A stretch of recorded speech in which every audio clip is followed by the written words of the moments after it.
This episode is brought to you by WeatherGuard Lightning Tech. At WeatherGuard, we support design engineers and make lightning protection easy.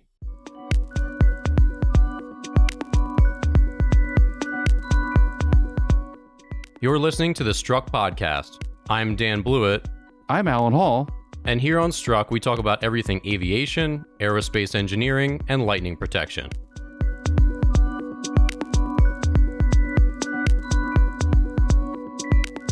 Hey, welcome back to the Struck Podcast. This is episode 19. I'm your co-host, Dan Blewett. And in today's episode, got a bunch of really good topics, actually. So we're going to cover a bunch of things with the Boeing 737. Their public comment period has begun. We're also going to talk about Jet Time, which is an interesting, quick little story, a Danish company. We're going to chat about some of the big four airlines as their losses this year have come to light, and we're starting to compare to, Q2 last year to Q2 this year. So we're going to chat about that. There's been a really interesting conversion. The Embraer Praetor Legacy 450s actually have a conversion kit now to go into the Praetor 500. We're going to talk a little bit about the engineering that goes into a conversion of a business jet, which is a really fascinating thing to think about. And then we're also going to chat some more about 737 Radomes, a airworthiness directive just put out on the Boeing 737. And lastly, we'll chat in our electric tech segment about the eHANG EVTOL, which just made the first passenger trip around Yangtel, China. So let's jump in here with some of the 737 MAX stuff. So the public now has 45 days as of July 21st to comment on the proposed changes. Mm-hmm. So tell us, what does this mean? Well, for any sort of major changes, special conditions, there's all rule changes, there's always a public comment period because these changes end up having the rule of law essentially applied against them. And so when you make new regulations or laws, you want to have a public period to discuss those to see what the public feedback is. In this particular case, I'm not sure what the public feedback is going to be, but the FAA has to respond to all the comments. And so they may get thousands of comments back on this. Whether they're valid comments or not, you still have to respond to them. In situations where we've seen a lot of public responses in sort of critical or controversial areas, you kind of get this wide range of responses. And then as the FAA, I don't know how, they must lock a couple of people in a room to go through all those responses. Yeah, it sounds terrible. Right, because you can write as much as you want as a response. So you could have 50 different comments in a response. So the FAA has to go through those and sort them out and put them into groups and try to respond to each one of them. So It takes a long time, right? Which is why they keep saying like the 737 is not going to be flying, and a couple other minor reasons. But it seems like the certification and open public comment forum thing is going to shove it out to December of this year before those airplanes get going again. Plus, they have to qualify all the pilots, which is going to be another hurdle. But they could actually probably start that now. So I understand the need for open dialogue on this. There are times I think the public has no idea in the specificity of these changes and be able to add anything to them. That's what the FAA is for, and that's what all the DERs are for, right? So if I write these jet engines should be more shaped like watermelons, the FAA has to respond to that. Thank you for your. We don't believe they should be shaped like watermelons. We believe that's right. Right, they'll do that, or they'll say it doesn't fit the question or the comment isn't applicable to the particular situation. But they have to respond to them. So you could say like the added angle of attack sensor may cause the improper activation of some other system. Pick it. You just pick it out of the hat, and they have to respond to that. And then someone has to go look. And then what the FAA is going to do is they're going to talk. If they have something that is even questionable, they're clearly going to throw it back into Boeing, and Boeing gets to see those comments. So the engineers at Boeing get to see those comments and get to respond to them, and it's sort of a negotiated outcome. But it's not. We've been working on this for more than a year. Yeah. What's going to be added at this point that we don't already know? I don't know. And then you have to go through once the FAA gets checkbox off. You still have to do all the foreign certifications too. So it isn't like Boeing's out of the clear on this. There's still a lot of work to do. Yeah, well, it's an interesting process. I guess it's still good that the public does have a chance to say what they need to say. I mean, that's, I guess, kind of democracy in action. Maybe. It is. Well, yeah, it is. It is, but it isn't. You have a system in place right now in which you can direct comments to. In this particular case, I think just because of the visibility of it, they had to do that. I'm just never sure what it adds to the end result. Yeah. So quirky story that we'll just touch on. This Danish company, JetTime, 2 words, basically didn't survive the COVID situation, went under, and it says, nevertheless, JetTime's owner has already registered and received a certificate for his new company, JetTime, just pushing the 2 words together, and expects it to start chartering flights in 2021 using some of their old key employees as well as 5 of the previous Boeing 37s. This seems bizarre. I realize that companies are shielded from liability. Like you have, Watermelon LLC goes out of business.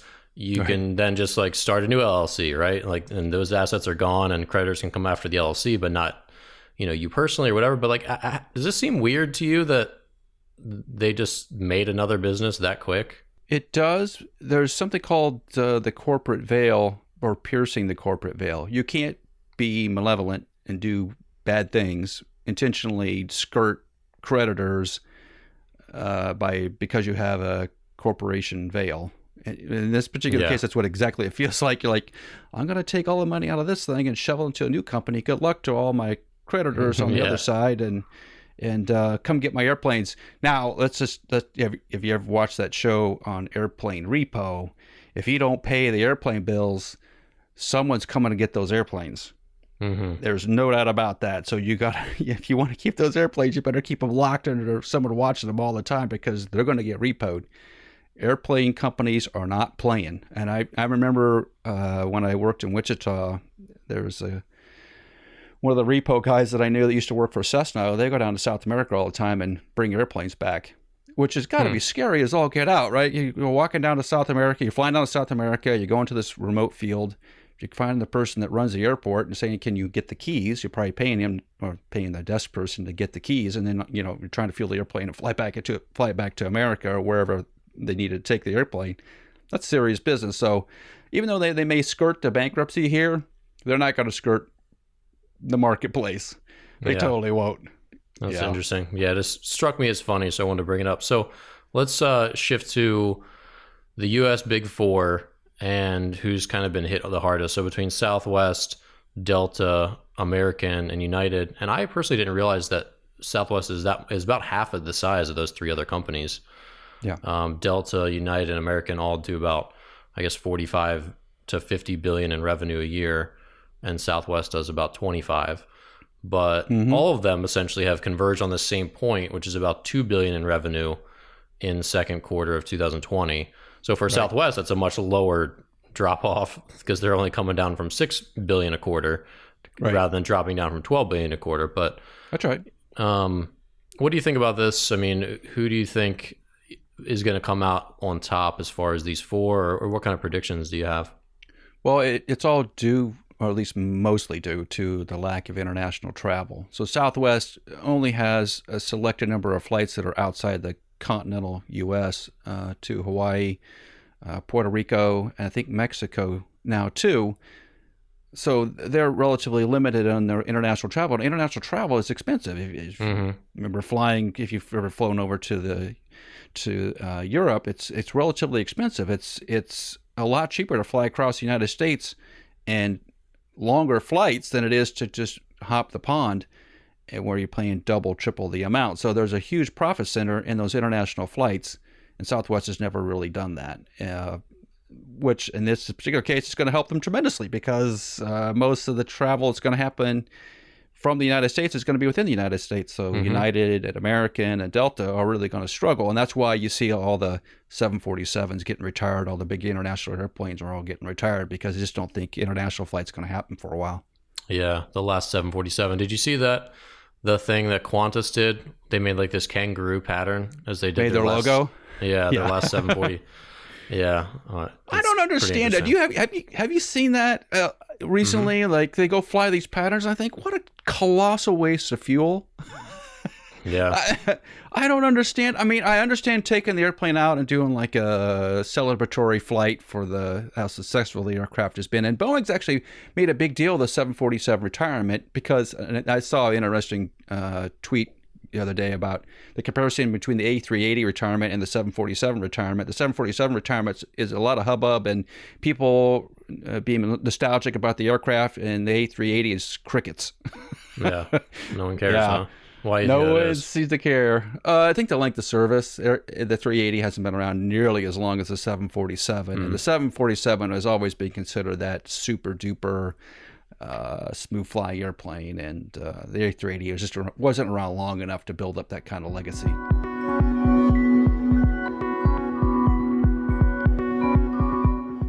So here in our engineering segment, there's a couple interesting things we're going to touch on. But first, let's stick with Boeing. So there's an emergency airworthiness directive put out just recently, so on July 23rd, and this is about a bunch of different 737 models. So can you take us through this? I mean, what's going on, Alan, with this this directive? Well, they parked a number of 737s because of COVID. And one of the worries when you park and pickle an airplane, basically decommission it. Raccoons in the jet engines. Well, yeah. I mean, everything kind of gets put in stasis, and so it's very similar to when you're going to park a car in the garage, like you're going to overseas for 2 years, and you got your car. You just don't leave it sitting in the garage like that because bad stuff happens, right? You want to drain the fuel tank, you want to take the antifreeze out of it, you want to put preservatives in it to make sure when you get back there, it'll fire back up again. Well, the same thing is this in airplanes. There's actually a list of things you go do. Well, the problem is that when you bring that aircraft back into service, that not everything works like it should, and some of the components aren't necessarily visible, and are not required to go double check them. And there are some valves in the 737 engines that are not working correctly, which leads to engine shutdown. And the FAA I think they had 4 cases of engine shutdown on the 737 over a variety of models. So the FAA is really concerned that because both engines left and right use the same valve, that you could have a simultaneous engine shutdown, which would make you a glider, which is not good. Right. Oy. 737 does glide well, but it's not going to glide all that far. So now that the emergency directive is like, hey, we got to go look at these things. And I think that's sort of one of those unexpected outcomes that I was anticipating happen. Like when you mothball airplanes as fast as that happened, are you sure that everything's up and running as well as it should be? So I'm glad the FAA has stepped into it. Clearly, the mechanics and the airlines are on top of this and are watching this, because this is one of those real serious concerns is when you bring a lot of airplanes back, all of a sudden do you have problems, and can you nip it before it gets to be too big? So these shutdowns happened, I assume, as they're firing them up on the ground, or like how did they avoid any issues, like any crashes this far? No, I think they had some of them shut down in the air. At least that was my read on it. Yikes. Well, the aircraft can fly on one engine, and that's why there's 2. But it's just if the probability if there's a malfunction, a certain malfunction inside the engine, and you have that same thing left-right on left engine and right engine. That's scary to think about. Yeah, it is. It is. Let's continue to demonize the 737s. 737 is the worst aircraft of all time now. I don't want any part of the 737. Yeah, I don't want any part of it. It's a really, really good, reliable airplane. It was never meant to be shut down like this. And that's one thing about any sort of mechanical device is once it's up and running, you want to keep it up and running. I don't care what it is, a car, a train, a boat. When you mothball anything, it just doesn't always come back to that place it once was. Those mischievous raccoons always causing trouble. Yeah. Right. Gremlins. And then, so sticking with the 737, you said there's a radome that also might have some issues on a consistent basis. So what's the story with this this report that Boeing put out? There was a really interesting event that happened about a year and a half ago. So it's like the end of 2018. Aeromexico was flying a 737 into Tijuana on approach. So they're actually coming in to land. and there's a loud thud. And when the pilots got out, they could see that the nose radome was severely damaged. And it looked like they had hit a bird. I mean, my first look at that, I remember when that happened, catastrophic looking. Yeah, I mean, they hit something. They clearly must have hit something. They hit a bird, but there was no blood or feathers, which is usually indicative of hitting a bird. And so the press headlines, I think the pilots actually said they thought they had hit a drone because they're so close to the ground when it happened that if they didn't hit a bird, then the only thing around is the drone. So they assumed they hit a drone, and it became this big press thing about could be a raccoon, or drones, could be an airborne raccoon. Definitely could have been. Maybe a bird had a raccoon that it picked up. Sorry, dropped it. It's like an eagle dropping a fish. Exactly. Yeah. Right. Well, the Boeing got involved and did a post-mortem on it and started checking the radome for DNA. Didn't see any. Didn't see any the usual suspect like parts of birds, bird feathers, bird blood, bird pieces. Didn't see any of that. And they also started looking for drone pieces. Didn't see anything like that. And then they realized that there's a seal that's actually on the airplane. So the radome sits on a ring on the front of the airplane. There's a bulb seal that goes around it, and at the bottom of that there's a gap. There's like an 8-inch gap at the bottom for let fluids and things drain out. So, but it also lets it equalize pressure. So as you fly up to altitude, there's pressure, and as you come back down, there's more pressure close to the Earth. There's about a 12-ish PSI difference, 10 to 12 PSI, I don't remember exactly, somewhere in that range. So what has happened is they replaced that seal, but they didn't leave that gap in the seal. They pretty much enclosed it with a seal all the way around the periphery. So the airplane flew up to altitude, all the air escaped. As it came back down, all the pressure built up on the outside, and boom, collapsed that radome to the point it looked like it had hit something. It did look, just very, very much destroyed. Yeah. If I was a pilot, I would think 100% I hit something. And it had to sound loud.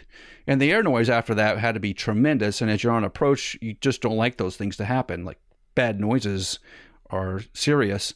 But it is interesting that I have seen other radomes do similar things. And you're like, man, what is up with that radome? Like, the front of it's collapsed in. And they'll say, well, we think we hit a bird. I'm like, nah, that's not a bird. Because there's just no guts anywhere. So I wonder if they're having issues in general with these seals, that they're over-sealing these radomes, and mechanics aren't thinking about the pressure deltas, and all of a sudden you get these collapsing radomes, which is a pretty serious thing. Parts could come off of that and go places you don't want them to go. All right, and so the last thing I want to cover real quick in this segment is converting the Embraer 450 into the 500. So how do they do this? I mean, this is pretty interesting because they said the range of these planes is going to increase from 2,900 nautical miles to 3,340, and its payload is going to grow from 800 to 1,600 pounds at full fuel. So, and then they're upgrading avionics, a lot of other things. I mean, how do they do this? Is this a really significant process to get recertified? Like, what does this look like when they convert a plane like this? Well, most airplanes are derivatives of previous models. Ergo, the Cessna Citation and all the variations on that airplane. Same thing for Learjets. They really haven't changed all that much over time. The Beech King Airs haven't changed that much over time. The Bonanzas and all the variations on those. Even the Cirruses haven't, for the SR-20 to the 22, there wasn't huge changes made. So what Embraer did when they upgraded to the 500, that they basically used the 450 as the baseline, and made the wing a little bit bigger, longer, more aerodynamic, which allows you to take more load on and also to load more fuel in. So it's not a marketing ploy, but I'm sure it's a fundraiser for them.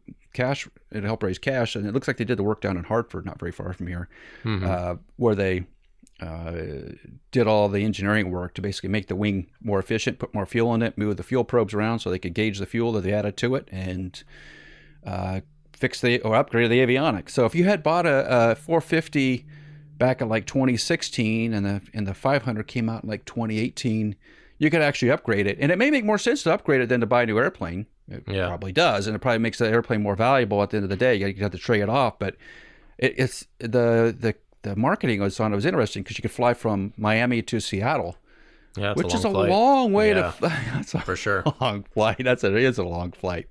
It's pretty cool.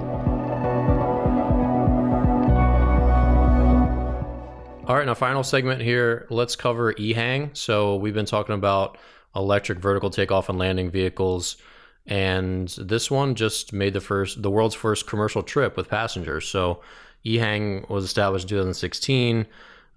It's a China-based company, and in this big race to get a basically essentially electric air taxi into commercial service, it looks like they've won. So this thing it's Wow. interesting. It's it's pretty small. I guess it can hold probably 2 passengers. And this was like a little sightseeing trip around Yangtel, China. So what are your thoughts on this right here? If I remember this correctly, I think this is the aircraft which wasn't quote unquote certified. It's like an amusement park ride. Is that the way they're treating it? So it's like be able to fly in certain areas back and forth to this hotel. Essentially, is what it was. Like a shuttle for the hotel. Okay. And it hadn't been through the same rigors like all the other European, U.S. based. Japanese, doesn't matter where you are, pretty much everywhere else there's some sort of certification or approval. When you put a human inside of an aircraft, you would have some semblance that the aircraft's not going to crash all the time, but in some odd circumstances, like this hotel in this region got authorization to fly these things.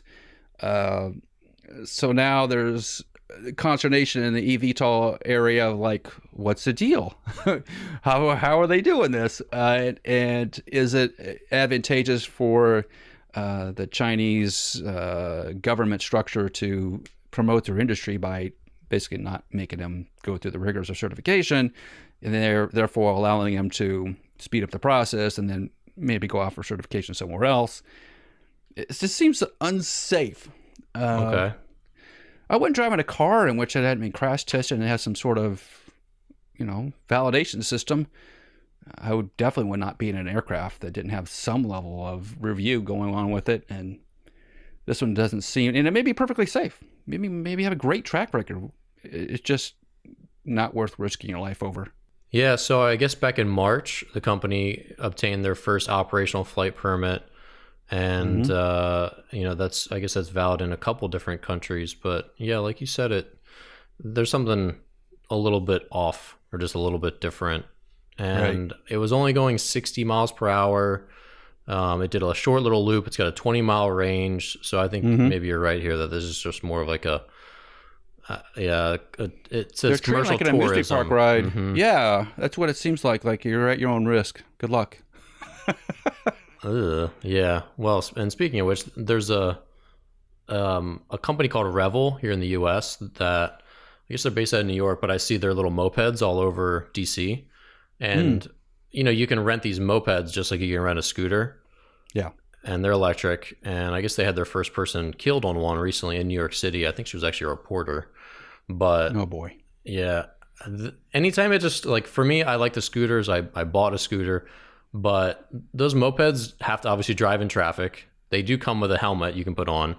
But for me, that's like, I'm not qualified to drive a motorcycle. And I know what happens if you fall off, even going 30, a moped.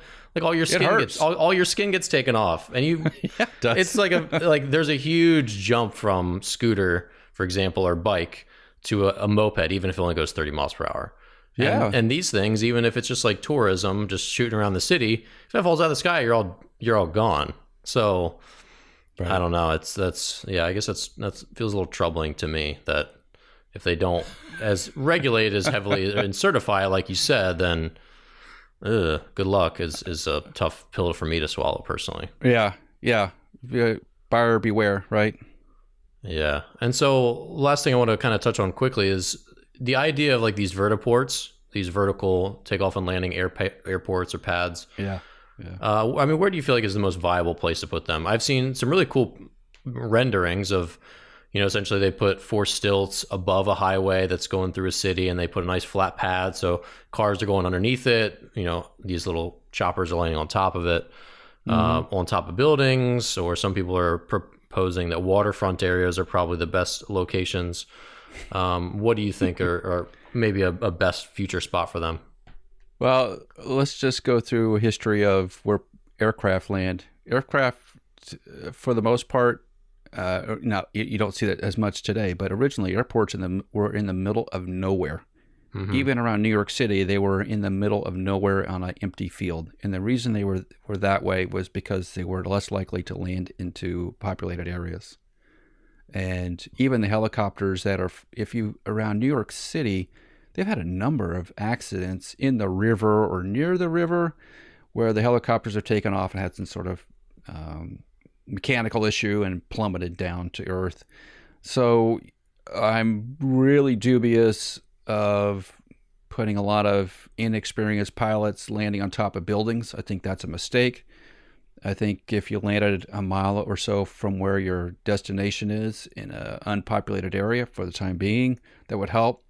Until we get to something that's more autonomous, like Tesla has done on the driving aspect, where they, and even on SpaceX, right? Let's just take SpaceX as an example.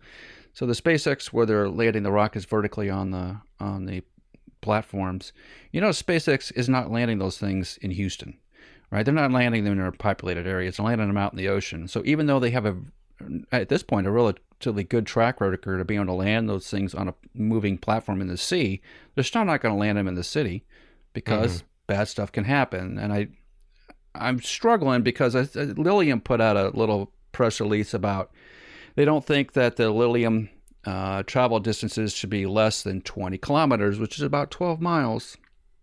And their argument was, if it's less than 12 miles, then you have to have like landing areas all over the place. You'd have to have one at your dry cleaner. You have to have one at the pizza place. You have to have one at the elementary school. So you'd end up having all these places where you'd have to have landing platforms, and it just explodes in terms of the number of landing sites you would have to have. And their suggestion is, well, why don't you have essentially a regional landing spot, and then you can take your e-bike or your electric vehicle to where your final destination is. I think that's probably more realistic, because the worst thing for the industry is to have an accident in a populated area early on and cause a bunch of damage or fire or huge loss of life. That would just be a unbelievable bad mistake. All right, well, that'll do it for today's episode of Struck. If you're new to the show, thank you so much for listening, and please leave a review and subscribe on iTunes, Spotify, or wherever you listen to podcasts. Check out the WeatherGuard Lightning Tech YouTube channel for video episodes, full interviews, and short clips from the show. And follow us on LinkedIn, Twitter, Instagram, and Facebook. Our handle is @WGLightning. Tune in next Tuesday for another great episode on aviation, aerospace engineering, and lightning protection.